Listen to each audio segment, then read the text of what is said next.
अल्लाह ताला ने पाकिस्तान को बलूचिस्तान की सूरत में एक ऐसा सूबा दिया है जहां वैसे तो मुल्क की आबादी का 4% हिस्सा रहता है, लेकिन कुदरती तौर पर जिन वसाइल से ये सूबा मालामाल है इसकी कोई नज़ीर नहीं मिलती। बलूचिस्तान में न सिर्फ सोने, तांबे और कोयले के ज़खायर हैं, बल्कि यहाँ पर ऐसे मुनफरिद और सहर अंगेज मकामात हैं जिनको देखकर इंसान दंग रह जाता है।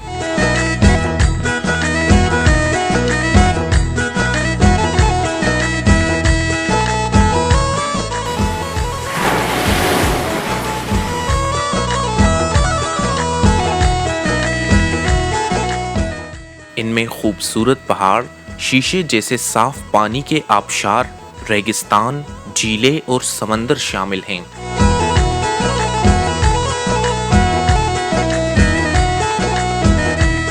ये कहना गलत ना होगा कि बलूचिस्तान का हर इलाका अपने दामन में मुख्तलिफ सयाहती मकामात समेटे हुए हैं। जहाँ औरमाड़ा समंदर के लिए मशहूर है, वहाँ ज़ियारत घने जंगलात और हसीन पहाड़ों के लिए मशहूर है। इसी तरह नौशकी का वसीह सहरा और लसबेला के खूबसूरत मनाजिर सयाहों की दिलचस्पी का मरकज़ हैं।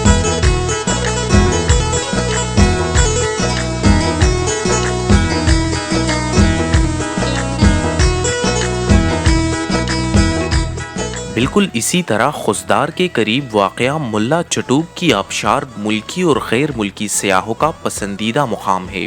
यहाँ के लोग इंतहाई मुहिब्बे वतन और मेहमान नवाज हैं। जो भी यहाँ आता है वो मुकामी पकवान से लुत्फ अंदोज होता है। चाचा अल्लाह बख्श ने ये सब्जी बनाई है और इसके साथ आप लोगों ने रोटी भी देख ली है।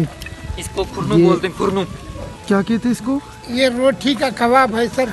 अच्छा, रोटी के बाद में इसको कुन्नू बोलते हैं हम लोग। कुन्नू बोलते हैं। अच्छा, सही है। लेकिन इसके अंदर भी पत्थर है।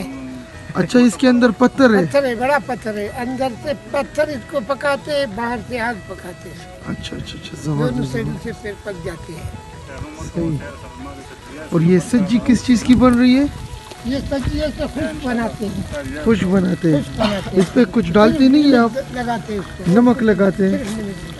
और कुछ नहीं लगाते। तकरीबन 4 घंटे देते हैं। 4 घंटे नहीं? 4 घंटे के बाद फिर पक जाते हैं।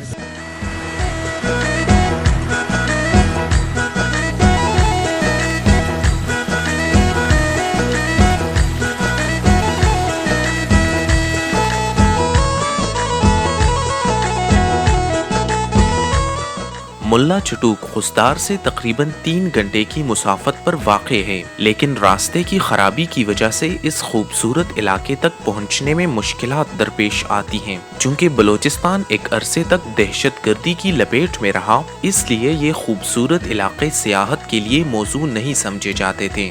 जबकि बलूचिस्तान में अमन की बहाली से ये इलाके सियाहों की तवज्जो का मरकज़ बन गए। इसलिए हुकूमती इदारों को इन मकामात की तामीर और तरक्की पर तवज्जो देनी चाहिए।